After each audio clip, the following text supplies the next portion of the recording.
வணக்கம். இது லங்கா ஊடகத்தின் இன்றைய முக்கிய செய்திகள். முதலில் தலைப்புச் செய்திகள். விவசாயிகளை வாழ வைக்க வந்த அரசாங்கம் இன்று அவர்களை கைவிட்டு விட்டது. சஜித் பிரேமதாச சாடல். உளவுத்துறை தொடர்பில் அருட்தந்தை சிறில் காமினிக்கு என்ன தெரியும்? சுரேஷ் செலவின் உளவுத்துறை வேலையமைப்பு குறித்து உதய கம்பன்பில வெளிப்படை. டெங்கு அதிகரித்தால் வைத்தியசாலைகளுக்கு கடும் அழுத்தம், அமைச்சர் நலிந்த எச்சரிக்கை. அமெரிக்காவுடன் ஒப்பந்தம், ஈரான் முன்னாள் ஜனாதிபதியின் பிரதிபலிப்பு. உச்சகட்ட பதற்றத்தில் உக்ரைன் போர், பற்றி எரியும் ரஷ்யா, ஜெலன்ஸ்கியின் அதிரடி அறிவிப்பு.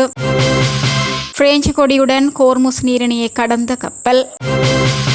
பாகிஸ்தான் வான்வெளியை பயன்படுத்த இந்திய விமானங்களுக்கு விதித்த தடை நீடிப்பு.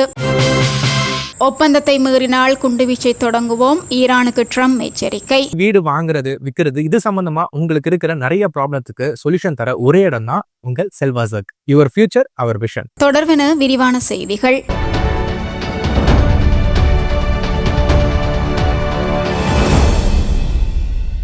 விவசாயிகளை முன்னிலைப்படுத்திக் கொண்டு ஆட்சிக்கு வந்த இந்த அரசாங்கம் இன்று ஒட்டுமொத்த விவசாய சமூகத்தையும் கைவிட்டுள்ளதாக எதிர்க்கட்சித் தலைவர் சஜித் பிரேமதாச தெரிவித்துள்ளார்.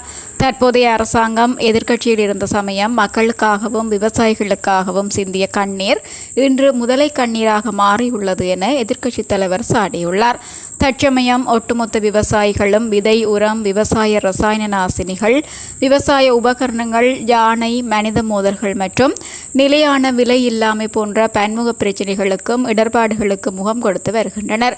நகைகளை அடகு வைத்து அதிக உற்பத்தி செலவில் விவசாய நடவடிக்கைகளை செய்து வந்த விவசாயிகளுக்கு இறுதியில் அவர்கள் எதிர்பார்க்கும் விற்பனை விலை கிடைக்காமல் விளைபொருட்களை சந்தை பெருமானத்துக்கு விற்றுக்கொள்ள முடியாத அவல நிலையே இந்த அரசாங்கத்திலும் நீடிக்கிறது என அவர் குறிப்பிட்டுள்ளார். வேதாகமத்தை எனும் முறையாக அறியாத அருட்தந்தை சிறில் காமினி உளவுத்துறை செயற்பாடுகள் குறித்து முறையான புரிதல் இன்றி கருத்துக்களை வெளியிட்டுள்ளதாக பிபிதுருகல உரிமை அமைப்பின் தலைவர் உதய கம்பன்பில குற்றம் சாட்டியுள்ளார். அரசியல் தேவைகளுக்காக உளவுத்துறை குறித்து பலர் பல்வேறு கருத்துக்களை கூறி வந்தாலும் அதன் உண்மையான செயற்பாடுகள் முற்றிலும் வேறுபட்டவை என அவர் சுட்டிக்காட்டியுள்ளார். முக்கியமான உளவுத்துறை தகவல்களை பாதுகாப்பதற்காக சில அதிகாரிகளின் தொலைபேசி கடவுச்சொற்களை கூட வழங்கக்கூடாது என எதிர்க்கட்சி அரசியல்வாதிகள் சிலர் சுட்டிக்காட்டி வருகின்றனர். இதற்கிடையில் அருட்தந்தை சிறில் காமினி ஊடகவியலாளர் சந்திப்புரை நடத்தி உளவுத்துறை ஓய்வு பெறும் போது அவற்றை இராணுவத்திடம் ஒப்படைத்திருக்க வேண்டும் என்று குறிப்பிட்டிருந்தார். வேதாகமம் குறித்தேனும் தெரியாத அருட்தந்தை உளவுத்துறை தகவல் குறித்து பேசுகின்றார். இருப்பினும் இந்த கூற்றானது உளவுத்துறையின் அடிப்படை கோட்பாடுகளுக்கே முரணானது என்றும் இது அருட்தந்தையின் அறியாமையை வெளிப்படுத்துகிறது என்றும் உதய கம்பன்பில தெரிவித்துள்ளார்.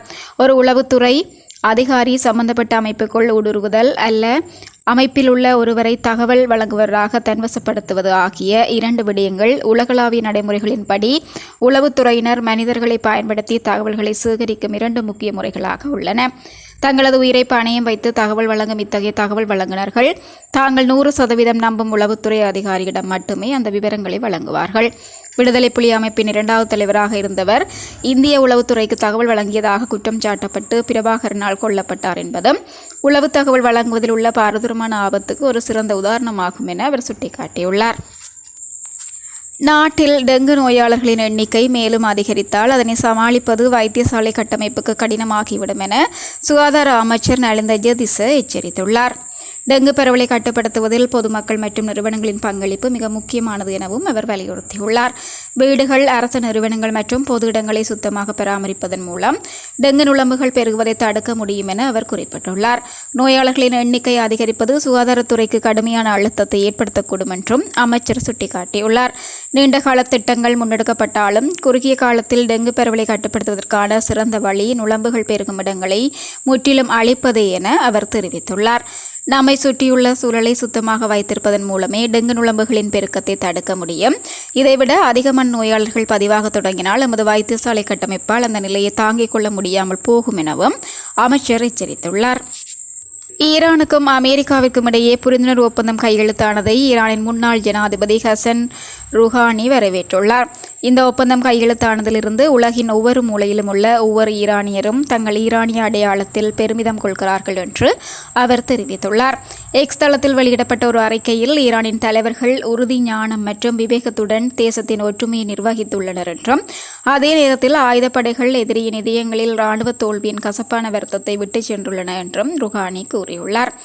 ஆரம்ப ஒப்பந்தத்தின் சாதனைகள் பாதுகாக்கப்பட வேண்டும் என்றும் எதிரியின் சதித்திட்டங்கள் மற்றும் வாக்குறுதி மீறல்களுக்கு எதிராக ஈரானியர்கள் விழிப்புடன் இருக்க வேண்டும் என்றும் எச்சரித்து இனிவரும் காலங்களில் விழிப்புடன் இருக்குமாறு அவர் அழைப்பு விடுத்துள்ளார். உக்ரைனின் தலைநகர் கீவில் உள்ள வரலாற்று சிறப்புமிக்க மடாலயத்தை சேதப்படுத்திய தாக்குதலுக்கு பதிலடியாக ரஷ்யா மீது உக்ரைன் கடுமையான தாக்குதல்களை நடத்தியுள்ளது. இதன்படி இவ்வாறான தாக்குதல்கள் தொடர்ந்தால் ரஷ்ய தலைநகர் மாஸ்கோ பற்றி எரியும் என உக்ரைன் ஜனாதிபதி விளாடிமிர் ஜெலன்ஸ்கி எச்சரிக்கை விடுத்துள்ளார். நேற்றிரவு மாஸ்கோவை குறிவைத்து நடத்தப்பட்ட ஆளில்லா விமான தாக்குதல்களில் இந்த வாரத்தில் 2வது முறையாக ரஷ்ய தலைநகரின் எண்ணெய் சுத்திகரிப்பு நிலையம் சேதமடைந்துள்ளது. இதுகுறித்து ஜெலன்ஸ்கி, இந்த போரை நாங்கள் விரும்பவில்லை, ஒருபோதும் விரும்பியதில்லை. இது உலகிற்கும் எங்களது கூட்டாளிகளுக்கும் தெரியும். ஆனால் உக்ரைன் எரிந்தால் உங்கள் மாஸ்கோவும் எரியும் என்று குறிப்பிட்டுள்ளார். கடந்த திங்கட்கிழமை உக்ரைன் முழுவதும் நடத்தப்பட்ட ஆளில்லா விமானம் மற்றும் ஏவுகணை தாக்குதல்களில் குறைந்தது 10 பேர் கொல்லப்பட்டனர். இத்தாக்குதலில் தான் 1000 ஆண்டுகள் பழமையான கீவ் பெஸ்ஸெர்க் லாவ்ரா மடாலயம் சேதமடைந்தது. இந்த நிலையில் நேட்டோ கூட்டம் ஒன்றில் கலந்து கொண்ட ஜெலன்ஸ்கி போரை முடிக்கு கொண்டுவர ஜனாதிபதி விளாடிமிர் புடினை நிர்பந்திக்கும் வகையில் ரஷ்யாவின் பாதுகாப்பு, எரிசக்தி துறைகள் மற்றும் ஒட்டுமொத்த பொருளாதாரம் மீது தடைகளை விதித்து அழுத்தத்தை அதிகரிக்குமாறு ஐரோப்பாவிற்கும் அமெரிக்காவுக்கும் ஜெலன்ஸ்கி அழைப்பு விடுத்துள்ளார். அதன்போது உக்ரைனியர்கள், ஐரோப்பியர்கள், அமெரிக்கர்கள் மற்றும் ரஷ்யர்கள் என அனைவரும் ஒன்றிணைந்து புடின் மீது அழுத்தத்தை பிரயோகிக்க வேண்டிய தருணம் இது என்றும் அவர் வலியுறுத்தியுள்ளார். திரவமாக்கப்பட்ட இயற்கை எரிவாயு ஏற்றிச் சென்ற பிரெஞ்சு கொடியுடன் கூடிய கப்பல் ஒன்று கோர்முஸ் நீரிணையை கடந்து வளைகுடாவை விட்டு வெளியேறியுள்ளது என மரைன் டிராஃபிக் என்ற கப்பல் கண்காணிப்பு தளம் தெரிவித்துள்ளது. கத்தாரில் ராஸ் லாஃபானில் சரக்கு ஏற்றப்பட்ட மரைக் என்ற இந்த கப்பல் பாகிஸ்தானில் உள்ள போர்ட் காசிமை நோக்கி சென்று கொண்டிருக்கிறது. இன்று வெள்ளிக்கிழமைக்குள் கோர்முஸ் நீரிணை முழுமையாக மீண்டும் திறக்கப்படும் என்று அமெரிக்க ஜனாதிபதி ட்ரம்ப் தெரிவித்துள்ளமை குறிப்பிடத்தக்கதாகும்.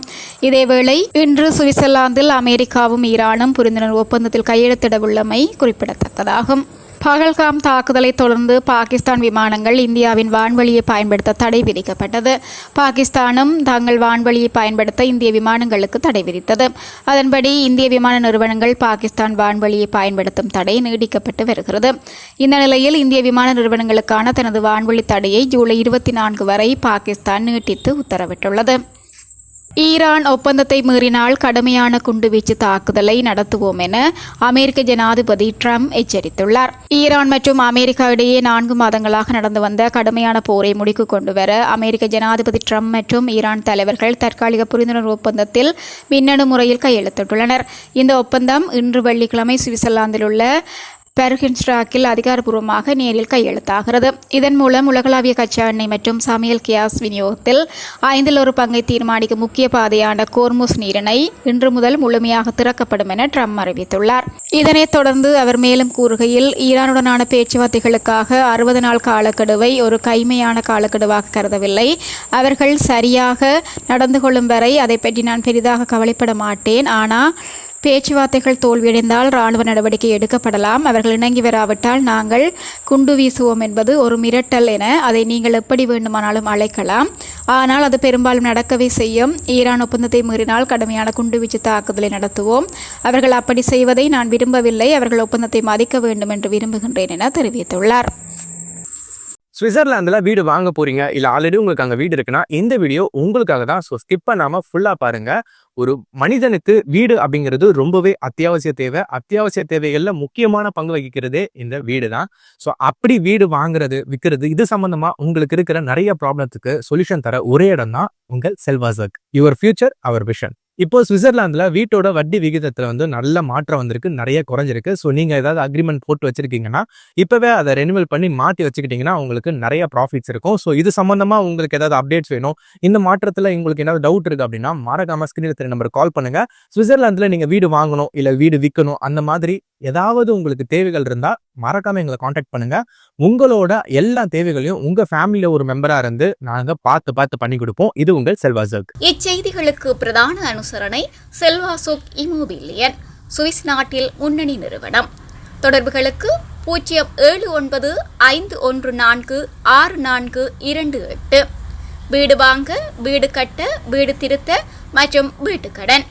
Your future our vision. இது போன்ற மேலும் பல முக்கிய சுவாரஸ்யமான செய்திகளை அறிந்து கொள்ள லங்காஃபோ யூடியூப் சேனலை சப்ஸ்கிரைப் பண்ணுங்கள்.